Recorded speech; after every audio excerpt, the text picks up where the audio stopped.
আসসালামু আলাইকুম, কেমন আছেন সবাই? আমি একটা গ্লাস পেইন্ট করতে নিয়েছিলাম, তো ভাবলাম যে সবার সাথে একটু শেয়ার করি। আমি আজকে দুটো বিষয় নিয়ে কথা বলবো, সেটা হচ্ছে এই পেইন্ট কিভাবে করছি আর এই ভিডিও এডিট করতে আমার কতটুকু সময় লাগছে, আমি কিভাবে আমার সময়টা মেনটেন করছি। পেইন্টের ব্যাপারটা বলি, এটা মূলত একটা হেরিকেনের।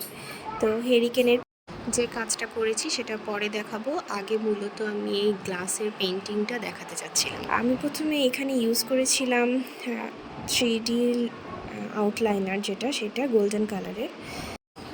আমি গোল্ডেন আউটলাইনারটা দিয়ে সুন্দর করে আগে একটা গোলাপ এঁকে নিয়েছিলাম। তারপরে আমি এখানে ব্যবহার করেছি অ্যাক্রিলিক কালার।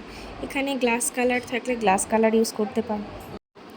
আমার কাছে অ্যাক্রিলিক কালার ছিল, তো আমি এটাই ব্যবহার করেছি। তবে অ্যাক্রিলিক কালারটা 2 শেড হিসাবে দিলে ভালো হয়। প্রথমবার একটু কালচে আসে, পরের বারে আরেক শেড ইউজ করলে এটার কালারটা সুন্দর আসে। অনেকে আমাকে একটা কোশ্চেন জিজ্ঞেস করে যে আমি কি কালার ইউজ করি। আমি মন্ট মার্চের অ্যাক্রিলিক কালারটা সবসময় ইউজ করি, এটা অনেক ভালো। আর 3D আউটলাইনারটা আমি কিনেছিলাম দারাজ থেকে। এটা করতে করতে আমার মনে ছিল না যে এটা একটু ধারালো হয়ে থাকে। এটার মুখ দুটো আমার হাতে অনেকটাই কেটে গেছিলো এটা করতে যেয়ে। আমার এক একটা ভিডিও, এক একটা কাজের পিছনে অনেক গল্প থাকে এবং একটা কাজ কমপ্লিট করতে আমার অনেকটা সময় লাগে। এটা একদিনে বা কয়েক মিনিটের কাজ না, আমার জন্য এটা অনেক বড় একটা চ্যালেঞ্জিং।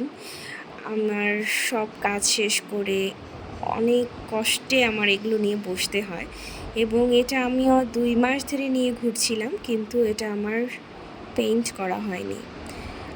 আজকাল করব করে করে হয় না। আমি প্রত্যেক শুক্র এবং শনিবারে সব কাজগুলো করি, তারপরেও সময় পাই না।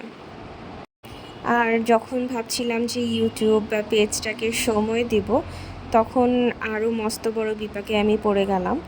কারণ এখানে সময়টা অনেক বেশি দিতে হয়, যা দেওয়া আমার পক্ষে খুবই ইম্পসিবল ব্যাপার হয়ে গেছে। বলা যায় যে আমি বেশিরভাগ সময় মোবাইলে থাকছি, এতে আমি আমার বাচ্চাকে সময় দিতে পারছি না, আমার বাসায়ও ঠিকমতো সময় দিতে পারছি না। একটা মানে খারাপ সিচুয়েশন যেটা বলে, চাপের মুখে আমি এখন আছি। অফিস থেকে বাসায় ফিরে এসে কিছুই করা পসিবল হয় না। যেগুলো পুরনো ভিডিও থাকে সেগুলোকে নিয়ে বসি, সেগুলো এডিট করতে, ভয়েস ওভার দিতে অনেকটা বেশি সময় চলে যায়। এক একটা ভিডিও যখন বড় বড় থাকে সেগুলোকে এডিট করা এতটা কঠিন একটা ব্যাপার, সেটা আসলে বলে বোঝানো যায় না। আর আসলে আগে বুঝতাম না, করার পরে বুঝতেছি যে মানুষ কতটা কষ্ট করে। এটা একটা চাকরির মতো। একটা জবে যেরকম আপনি সময় দিবেন, তারপরে আপনার সেটার থেকে আপনার রেজাল্ট আসবে, ঠিক সেরকম এটাও। আপনি যদি সময় না দিতে পারেন তাহলে এখান থেকে কোনোভাবেই ইনকাম পসিবল না। তবে আমার ধৈর্য কম, তবে আমার কোনো কিছু নিয়ে যখন জেদ ওঠে আমার তখন সেটা করতেই মন চায়। তো দেখি কতদূর কী করা যায়।